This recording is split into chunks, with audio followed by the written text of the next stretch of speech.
ঘাটশিলা ঝাড়খণ্ডের একটি গুরুত্বপূর্ণ পর্যটন কেন্দ্র। সুবর্ণরেখা নদীর তীরে বিচ্ছিন্ন পাহাড় ও অরণ্য পরিবৃত এই শহরটি পরিবেশ বেশ মনোরম। অতীতে হাওয়া বদল করতে বাঙালিরা ঘাটশিলা আসতেন। ঝাড়খণ্ডে অবস্থিত হলেও স্থানীয় অধিবাসীদের বৃহৎ একটি অংশ বাংলাভাষী।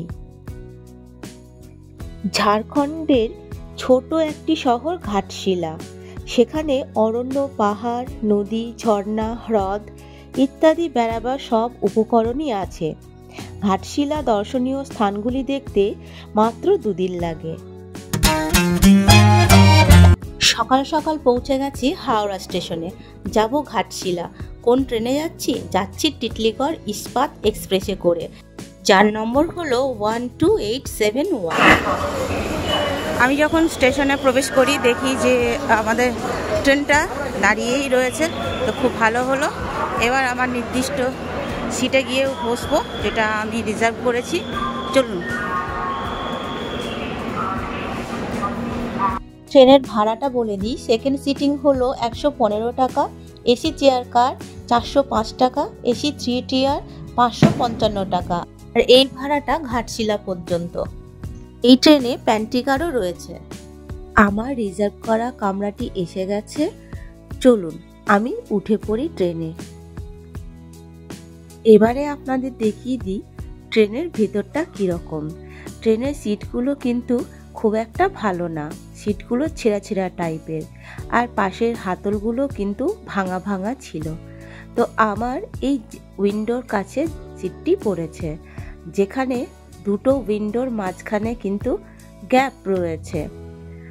তো এই ছিল ট্রেনের ভিতরের কামরার দৃশ্য। এখন বাজে 8:10 আর আমি ট্রেনে বসে গেছি। আমার উইন্ডো সিট পড়েছে, তবে মাঝখানটা ব্লক রয়েছে, দুই পাশে রয়েছে। যাই হোক, মোটামুটি 3 ঘন্টা জার্নি। তো 8:45-এ ট্রেনটা ছাড়বে, কখন পৌঁছাবে দেখা যাক, রাইট টাইমে পৌঁছতে পারি কি না। যাই হোক, তো চলুন বন্ধুরা, জার্নিটা শুরু করি। পা রাখার জন্য এরকম পাদানি রয়েছে, আর খাবার জন্য এরকম একটা করে ট্রে রয়েছে।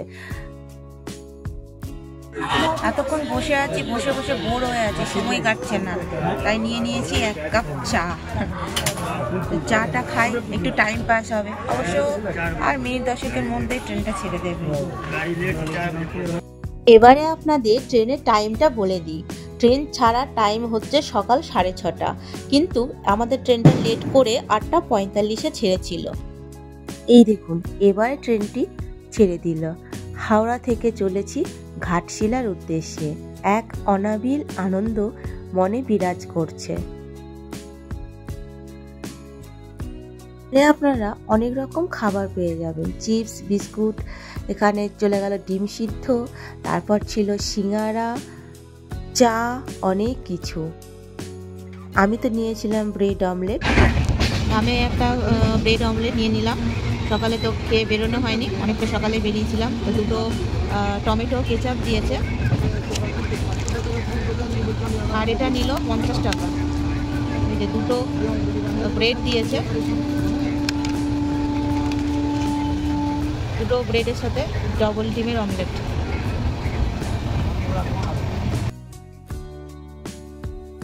এখন বাজে 11:20 আর আমাদের ট্রেন এসে পৌঁছেছে ঝাড়গ্রামে। এই ট্রেনের কিন্তু স্পিড খুব ভালোই আছে, এক্সপ্রেসের মতনই চলছে, তবে একটুখানি লেটে চলছে। তাহলেও বেশ আরামদায়ক, আমরা বেশ সেফলি জার্নিটা করছি, বেশ ভালোই লাগছে। 152 কিমি পার করে আমাদের ট্রেন চলে আসলো ঝাড়গ্রামে, আর এটা দাঁড়িয়েছে 2 নম্বর প্ল্যাটফর্মে। তবে টাইমে একটুখানি লেট আছে, তা প্রথম হাওড়া থেকেই তো লেটে চলছে ট্রেনটা, তাহলেও কিন্তু স্পিড খুব ভালো আছে, এক্সপ্রেসের মতনই চলছে, বোর লাগছে না। এর পরের স্টেশন হলো চাকুলিয়া, তারপরেই আসবে ঘাটশিলা। হাওড়া থেকে ঘাটশিলা যেতে মোট 4টে স্টেশন পড়ে। প্রথমে পড়ে খড়গপুর, তারপর তো এই ঝাড়গ্রাম, তারপর চাকুলিয়া, তারপর হলো ঘাটশিলা। হাওড়া থেকে টোটাল 212 কিমি হলো ঘাটশিলা। এই দেখুন, গল্প করতে করতে চলে আসলাম ঘাটশিলাতে। ঘাটশিলা স্টেশন থেকে আমাদের ট্রেনটি ওই যে চলে গেল। হাওড়া থেকে 212 কিমি পথ অতিক্রম করে এখন এসে পৌঁছেছি ঘাটশিলায়। 8:45 হাওড়া থেকে ছেড়েছিল আর এখন বাজে 12:00। তো তোমরা কাউন্ট করে নাও কতক্ষণ সময় লাগলো। তবে মোটামুটি ভালোই টেনেছে, স্পিড ভালোই ছিল। আর ওই যে ট্রেন চলে গেল, 2 নম্বরে এসে দাঁড়িয়েছিল। তো 2 নম্বর থেকে এখন 1 নম্বরে যাব। 1 নম্বরে গিয়ে ওখান থেকে অটো করে প্রথমে নিতে হবে হোটেল। এই যে 2 নম্বরে ট্রেনটা এসে দাঁড়িয়েছিল আর এই ওভারব্রিজ পার করে আমরা যাব 1 নম্বরে। 1 নম্বরে গিয়ে অটো বা টোটো নিয়ে আপনারা চাইলে সাইট সিন করতে পারেন, আর হোটেল রুম থাকতে চাইলে হোটেল রুম ওখানেই করতে পারবেন। স্টেশনের কাছে প্রচুর হোটেল রয়েছে। ওভারব্রিজ থেকে ঘাটশিলা স্টেশনের ভিউটা এরকম, বেশ সুন্দর লাগছে। এদিকে রয়েছে মাঠ, আর এই যে অনেক বড় একটা স্টেশন ঘাটশিলা।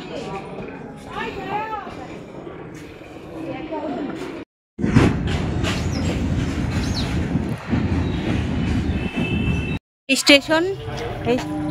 স্টেশন থেকে এই যে এদিক সোজা আসলেই এখানে প্রচুর টোটো আছে।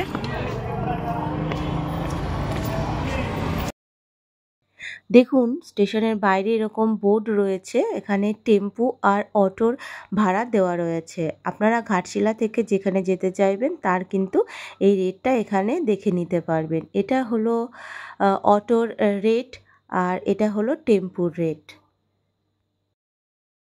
এই বোর্ডটিতে আবার দেওয়া রয়েছে ঘাটশিলা দর্শনীয় স্থানগুলি। স্টেশনের বাইরে অনেক অটো পেয়ে যাবেন। আমি একটা অটো রিজার্ভ করে নিলাম, যেটা আমাকে হোটেল তো পৌঁছেই দেবে এবং এই অটোতে করেই আমি সাইট সিনগুলো করে নেব। চলুন আপনাদের আমি যে রুমটা নিয়েছিলাম সেই রুমটা আপনাদের একটু দেখিয়ে দিই। এন্ট্রান্স করতেই এই যে এখানে সামনেই একটা বেসিন রয়েছে, বেশ পরিষ্কার, আর একটা রয়েছে আয়না। আর এই হচ্ছে টয়লেট। টয়লেটটা কিন্তু অনেকটা বড়, আর ওই বড় জানলাটা দিয়ে খুব রোদ আসছিল। আর এই হলো বেড, যেখানে দুজনে আরামসে থাকা যাবে। আর এই হলো একটা বড় মিরর, যেখানে আপনি সাজুগুজু করতে পারবেন। আর জানলা দিয়ে এই দেখুন হোটেলের ছাদ দেখা যাচ্ছে, আর ভিউটাও কিন্তু খুব সুন্দর, খুব ভালো ছিল। হ্যালো বন্ধুরা, এখন আমি বেরিয়ে পড়েছি সাইট সিন করতে। আমি যখন এসেছি তখন বাজে 12টা। তারপর একটা রুম নিয়েছি, হোটেল রুম নিয়েছি। সেখানে ফ্রেশ হয়ে খাওয়া দাওয়া করেছি, ওই হোটেলেই খাওয়া দাওয়া করেছি। লাঞ্চে খেয়েছিলাম ফিশ থালি, ভালোই ছিল মোটামুটি 130 টাকায়। আর এখন বেরিয়ে পড়েছি বিকেলবেলায় কিছু সাইট সিন করতে। এই বিকেলবেলার মধ্যে যতটুকু সাইট সিন করা যায় ততটুকুই দেখব এবং আপনাদেরও দেখাবো। এই যে অটো ভাড়া করে চলে এসেছি সাইট সিন করতে। তো প্রথমেই এসেছি রামকৃষ্ণ মঠে। এখানকার রামকৃষ্ণ মঠ কেমন, এখানে কি আছে সব দেখাবো আপনাদের, কিন্তু তার জন্য সাথে থাকতে হবে। আর কি করতে হবে, চ্যানেলটাকে সাবস্ক্রাইব করতে হবে। কারণ এরকম যদি ভিডিও পেতে চান তাহলে আমার চ্যানেলটাকে সাবস্ক্রাইব করে রাখুন। তাহলে চলুন রামকৃষ্ণ মঠের ভেতর প্রবেশ করি। রামকৃষ্ণ মঠের এই যে বাইরের গেট, মঠে ঢোকার আগে রাস্তাটা ঠিক এই রকম। আর সামনেই রয়েছে এই যে একটা রয়েছে বিশ্বনাথ শিব মন্দির। চলুন ভেতরে প্রবেশ করি। ঢুকতেই প্রথমে দেখতে পাচ্ছি গাছপালা, এদিকেও রয়েছে গাছ, স্বামী বিজ্ঞানানন্দ ভবন। তার আগে দেখে নিই ভিজিটিং আওয়ার্স। এখানে ভিজিটিং আওয়ার্স দেখে নিন, এপ্রিল টু সেপ্টেম্বর 6টা থেকে 12টা পর্যন্ত, সকাল 6টা থেকে দুপুর 12টা পর্যন্ত, আর বিকেল 4টে থেকে 9টা। আর অক্টোবর থেকে মার্চের টাইমটা হচ্ছে 6:30 থেকে 12টা, আর 3:30 থেকে 8:30 পর্যন্ত।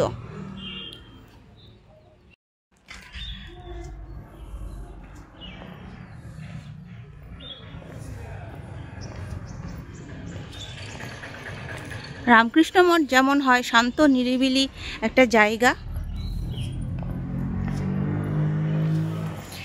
এগুলো হলো কিন্তু গেস্ট হাউস, এখানে আপনারা থাকতে পারবেন। আর এটা হলো দাতব্য চিকিৎসালয়, দেখুন লেখা আছে দাতব্য চিকিৎসালয়।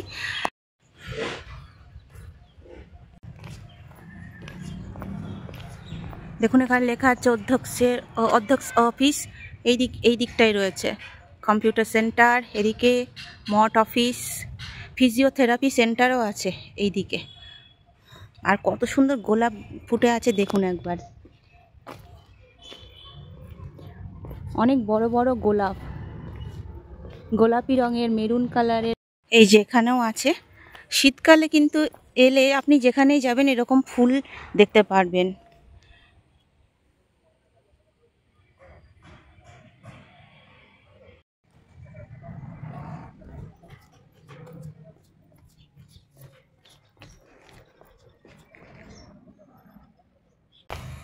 এবার দেখাই এখানকার প্রার্থনা কক্ষ, যেখানে ঠাকুর শ্রী শ্রী রামকৃষ্ণ দেব এখানেই পূজিত হন, এখানেই প্রার্থনা করা হয়। কিন্তু এখন যেহেতু সময় হয়ে গেছে তাই দরজাটাও কিন্তু বন্ধ হয়ে গেছে।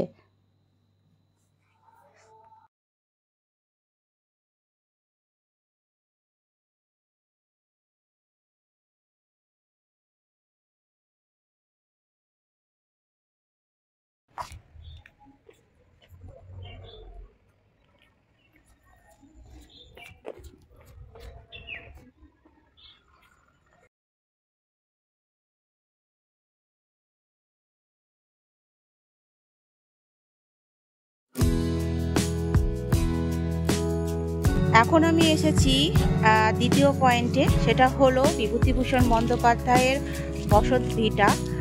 এটার নাম হলো গৌরীকুঞ্জ।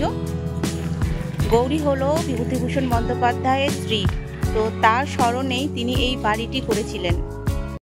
কথা সাহিত্যিক বিভূতিভূষণ বন্দ্যোপাধ্যায় তার জীবনের অনেকটা সময় তিনি এখানেই কাটিয়েছেন, আর এই ঘাটশিলাতেই তিনি অনেক সাহিত্য লিখে গেছেন।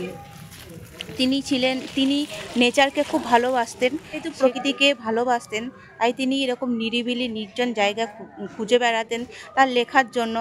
আর এখানেই তিনি এই জন্য একটা বাড়ি বানিয়েছিলেন, যেটা গৌরীকুঞ্জ নামেই আমরা সবাই জানি। তো চলুন সেই গৌরীকুঞ্জে আমরা প্রবেশ করি, কি আছে দেখি। হচ্ছে গৌরীকুঞ্জ, বিভূতিভূষণ বন্দ্যোপাধ্যায়ের বসত বাড়ি। এই যে এটাই মেন এন্ট্রান্স। ভেতরে ক্যামেরা অ্যালাউ আছে নাকি জানি না।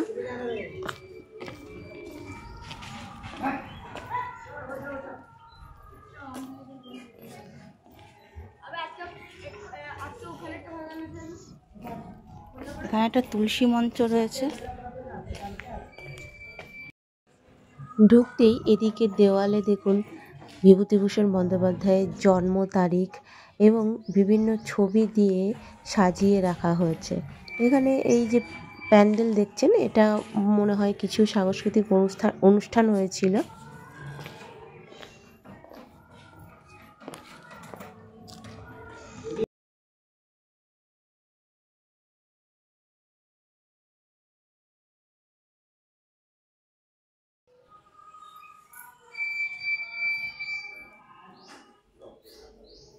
লেখা পথের পাঁচালী, অপরাজিত।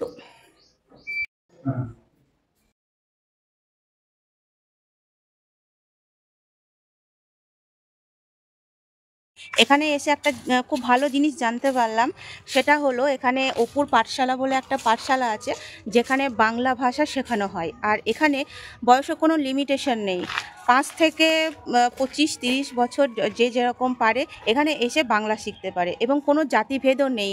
সাঁওতাল থেকে শুরু করে আদিবাসী সবাই, উড়িয়া সবাই এখানে এসে বাংলা শিখতে পারে, কারণ বাংলা ভাষাটাকে টিকিয়ে রাখাই হলো এনাদের উদ্দেশ্য। তো এই জন্যে একটু সরকারি যদি অনুদান পাওয়া যায় তো এই জিনিসটা টিকে থাকতে পারে এবং এই ব্যাপারটা বড় করা যায়। রাস্তার হাল কিন্তু খুব খারাপ, অটো একদম লাফিয়ে লাফিয়ে চলছে। এই যে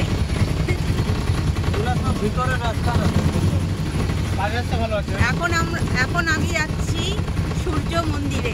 এই রাস্তাটা কিন্তু খুব খারাপ, কোমর ব্যথা হয়ে যাচ্ছে, অটো একদম লাফিয়ে লাফিয়ে চলছে।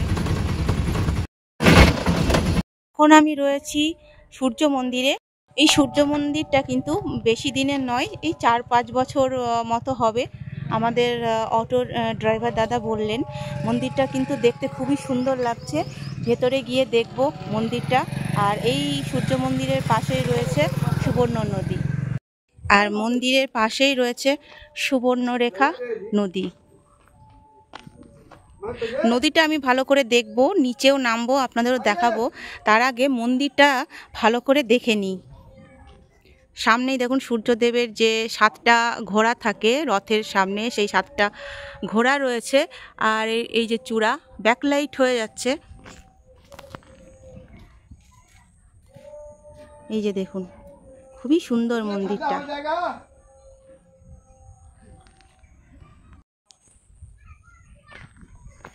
মন্দিরের সামনেই রয়েছে একটা তুলসী মঞ্চ, যেখানে হনুমানজির একটা ছবি দেওয়া হয়েছে।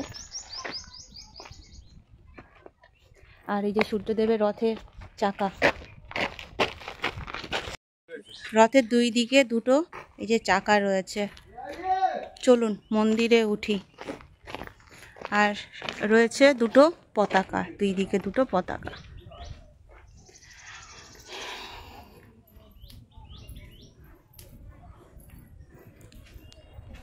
উঠতে রয়েছে এরকম ঘন্টা, ফ্যান রয়েছে। এদিকটা পরে দেখব, মন্দিরের ভেতরটা আগে দেখি। এই যে সূর্য দেবতা,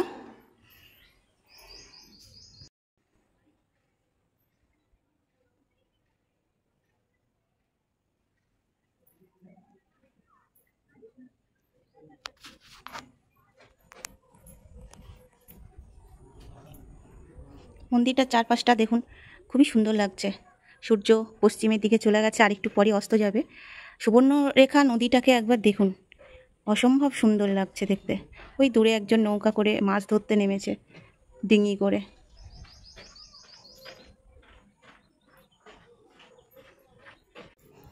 সামনে রয়েছে 7টি ঘোড়া, আর তার সামনে সারথি,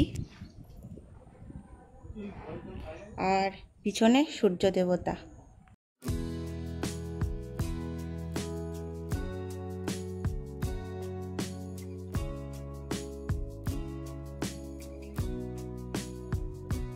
তো মন্দির, এটা হলো মন্দির থেকে ভিউ, খুব সুন্দর লাগছে, চারিপাশে সবুজ গাছপালা।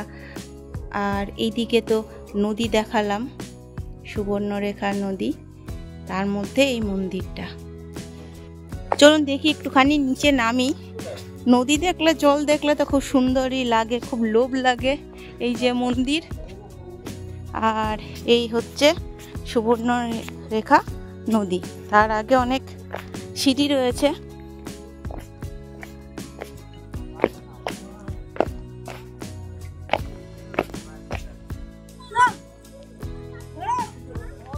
নদী দেখলে, জল দেখলে অবশ্যই তো লোভ লাগে। তো আমি লোভ সামলাতে পারছি না, এত সুন্দর একটা নদী, সুবর্ণরেখা নদীকে দেখে। তো নিচে নামবো এবং আপনারা আসুন আমার সাথে।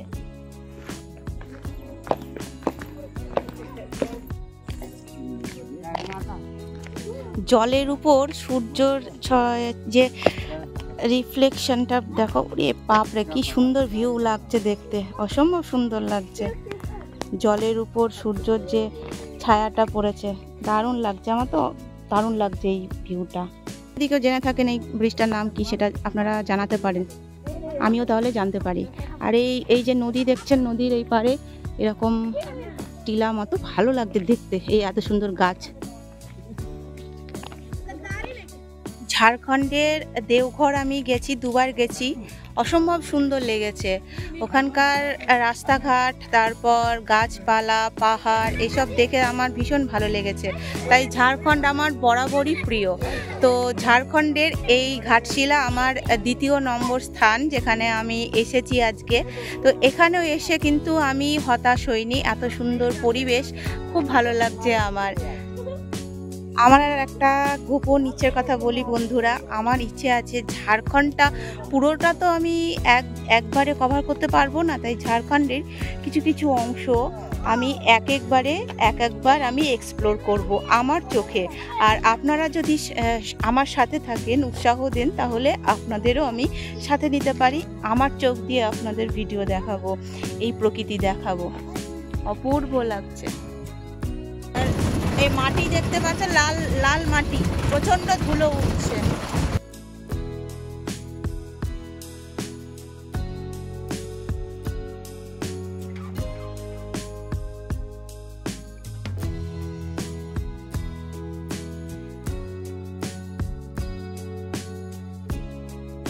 এখন আমি এসেছি রঙ্কিনী দেবীর মন্দির। এটা হলো ঘাটশিলা রঙ্কিনী দেবীর মন্দির। তো এখানে যে বাসনাটা দেখতে পাচ্ছ, এটা স্থানীয় মানুষের বিয়ের কোনো মনে হয় অনুষ্ঠান আছে।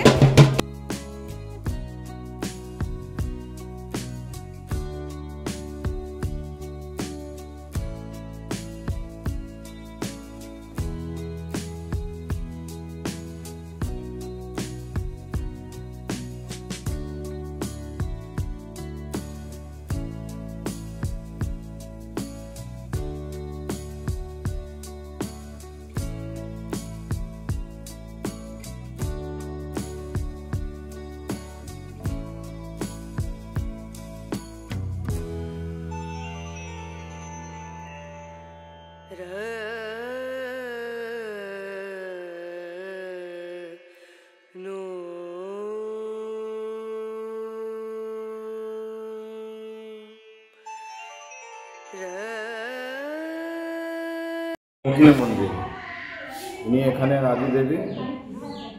প্রায় 700 বছর আগে ইনি খুব উগ্ররূপে ছিলেন। বর্তমানে ইনি শিশু রক্ষক হিসাবে পরিচিত। আগের ওঙ্কারী নাম ছিল, এখন রঙ্কিনী নাম হয়েছে।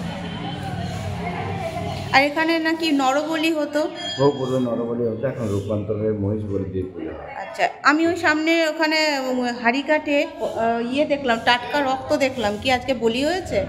মহিষ বলি হয়েছে? মহিষ বলি না, মাথা বলি, ছাগল বলি। আচ্ছা। আর বছরে মহালয়ার 7 দিন আগে তখন 2 দিন দুটো মোষ দিয়ে মায়ের পুজো করে, বাৎসরিক পূজা। আচ্ছা, যে তোমরা রক্তটা দেখতে পাচ্ছ, এখানে আজকে মহিষ বলি তো হয়নি, এখানে আজকে ছাগল বলি দেওয়া হয়েছে। তোমরা ওই দোকান থেকে পুজোর জন্য সমস্ত সামগ্রী পেয়ে যাবে।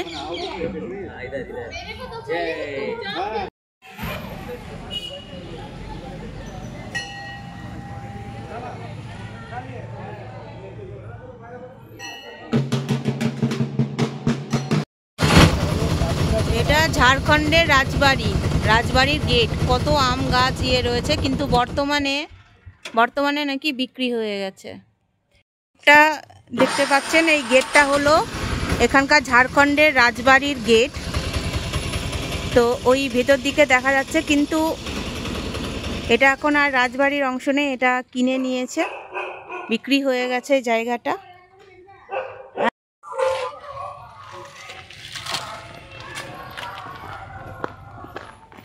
এটা হলো ঝাড়খণ্ডের রাজবাড়ি, কিন্তু বর্তমানে শুনছি বিক্রি হয়ে গেছে। তো ওই বৌদি বলছেন যে এই রাজবাড়ি ঘুরে দেখাবেন, তো সে তার লোভ সামলাতে পারলাম না, চলে আসলাম একটু ঘুরে দেখি কি রাজবাড়ি কেমন আছে।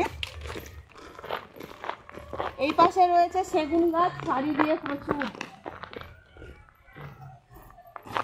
এদিকে মানে মেনটেনের অভাব রয়েছে। কারা থাকে এখন?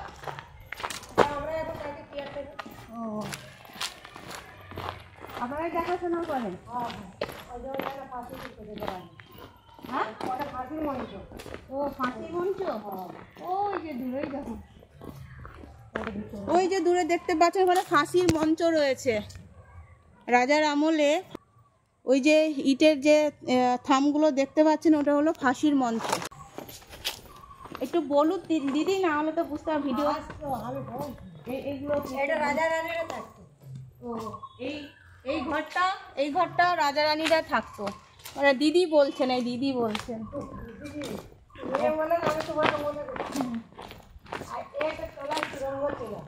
এই ঘরের নিচে এই ঘরের নিচে নাকি সুড়ঙ্গ ছিল। ঘরের নিচে নাই, এটা তোলা। ও এ তলা দিয়ে নাকি সুড়ঙ্গ ছিল, নদীর সাথে আর মিলানো। আর নদীর সাথে গিয়ে সেই সুড়ঙ্গটা শেষ হয়েছে। এটা রাজার রান্না করছিল। ও আসুন আপনাদের দেখাবো রাজার রান্নাঘর। আর ও ধারটা তোমার পুরা হাতি চালা ঘোড়া চালা ছিল, এমনি করে লম্বা লম্বা হাতি চালা ঘোড়া।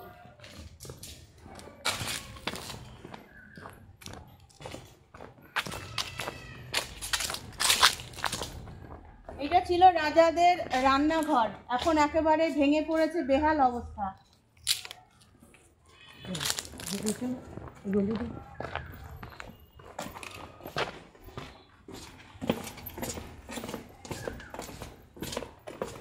এখানটা একটা রাজার চান করবার জন্য বাঁচতে। ও রাজার বাথরুম রয়েছে, এই দিক দিয়ে যাবো নাকি? এই জায়গাটা দেখে বলুন তো আদৌ কি মনে হচ্ছে এটা স্নানের জায়গা? আমার মনে হচ্ছে এখানে একটা ফোয়ারা ছিল। এটা রাজারা চান করতেন, কিন্তু ভীষণ সরু, আরো হয়তো ছিল ভেঙে চুরে গেছে, আরো হয়তো অনেক বড় ছিল, যা কালের গতিতে সব ভেঙে চুরে গেছে। এই একটু অংশ রয়েছে, বিশাল এলাকা, ওই অত দূর ওই বিশাল এলাকা।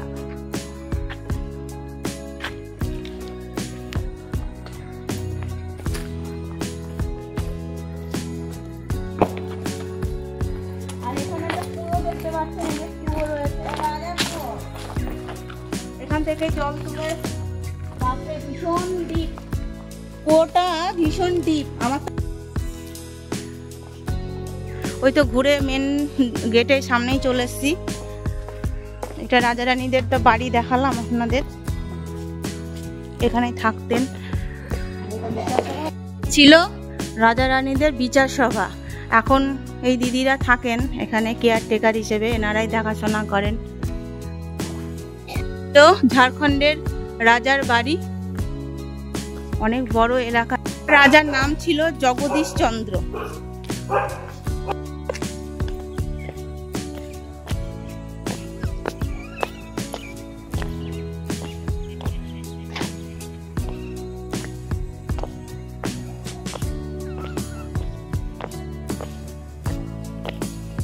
এখন বাজে বিকেল 5:05, আর আমি এখন এসে গেছি সানসেট পয়েন্টে।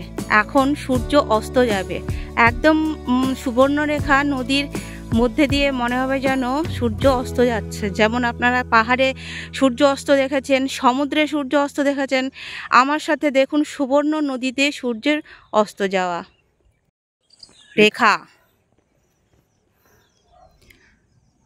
অসম্ভব একটা সুন্দর দৃশ্য, মনে হচ্ছে যেন ক্যানভাসে রং তুলি দিয়ে এটা কেউ এঁকে দিয়েছে। চারিদিকে পাথর আর তার মাঝে মাঝে গাছ রয়েছে। আপনারা ঝাড়খণ্ড এলে এই জায়গাটায় অবশ্যই আসবেন। আর দূরে আমি দেখতে পাচ্ছি পাহাড় রয়েছে, এত সুন্দর একটা জায়গা। আর এটা কিন্তু এই বিকেলের দিকেই আসবেন, নাহলে রোদ্রে কিন্তু আপনারা এখানে বেশিক্ষণ এনজয় করতে পারবেন না। আপনাদের তো দেখালামই, এখন বাজে 5:05, সূর্য অস্ত যাওয়ার একদম টাইম হয়ে গেছে। অসম্ভব সুন্দর লাগছে দেখতে। দেখাচ্ছি জল কি স্বচ্ছ, জলের নিচে সব দেখা যাচ্ছে। এই যে এখানে হালকা হালকা জল বয়ে যাচ্ছে পাথরের উপর দিয়ে। ওয়াও, জলটা কিন্তু খুব একটা ঠান্ডা নয়, নর্মাল জল। এই যে একদম তলার একদম দেখুন পরিষ্কার দেখা যাচ্ছে। এই যে নুড়ি রয়েছে, নুড়িগুলো দেখা যাচ্ছে। আর এখান থেকে এই যে সূর্য অস্ত যাচ্ছে, এই দৃশ্য আপনারা মিস করবেন না একদম। আমি নিজেকে খুব লাকি মনে করছি এই সময় এখানে এসে।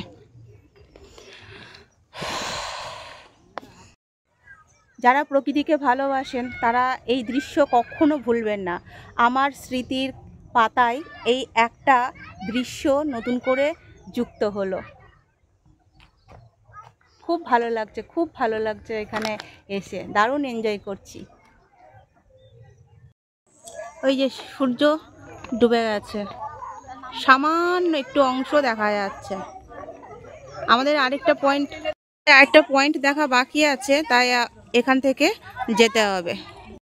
এবার আমি চলে এসেছি চিত্রকূট পর্বতে। এই যে আমার পিছনে দেখতে পাচ্ছেন, এটা হলো চিত্রকূট পর্বত। এখানে একটা শিব মন্দির আছে, আর সন্ধ্যা হয়ে আসছে। এটা আজকে আমার এখনকার মতো এটা শেষ পয়েন্ট। আবার আগামীকাল আপনাদের সাথে শেয়ার করব এখানকার আরও সুন্দর সুন্দর জায়গা।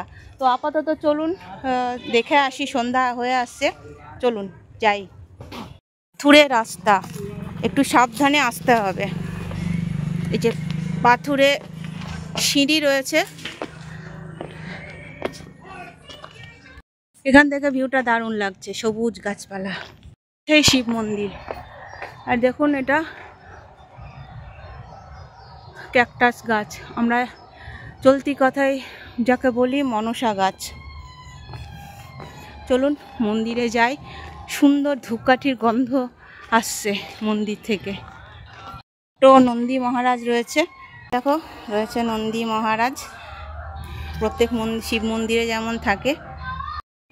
এই মন্দিরে শিব পার্বতী নাকি যুগল অবস্থায় রয়েছেন, এখানে সাপ রূপে।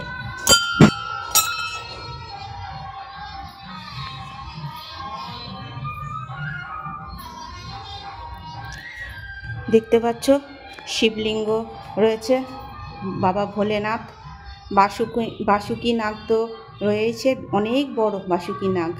আর এদিকে রয়েছে উই ঢিপি। এই যে কোনো শিব মন্দিরে কিন্তু এরকম উই ঢিপি আমি দেখিনি। উই ঢিপি না সাপের ঢিপি আমি এটা জানি না।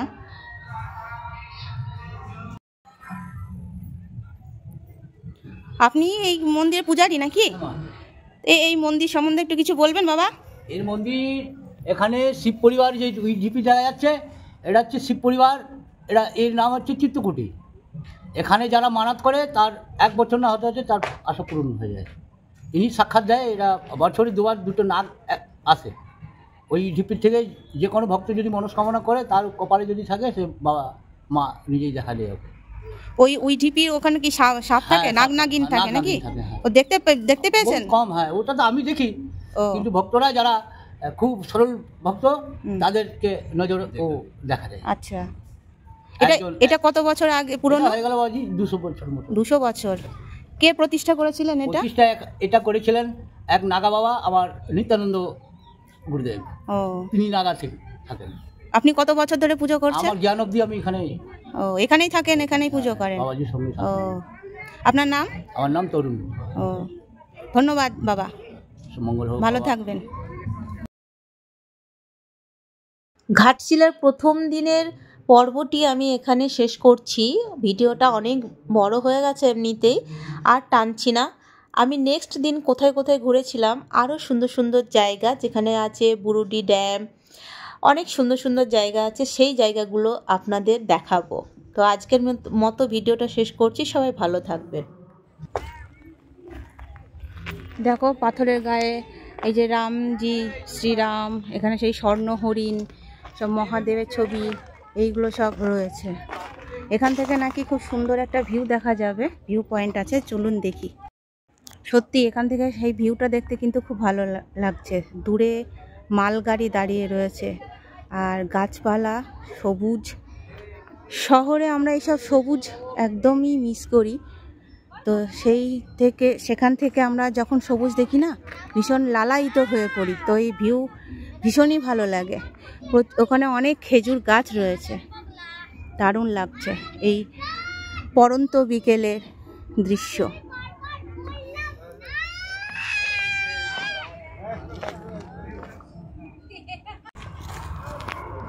এই যে দূরে বন্দে ভারত যাচ্ছে, ও কি স্পিড!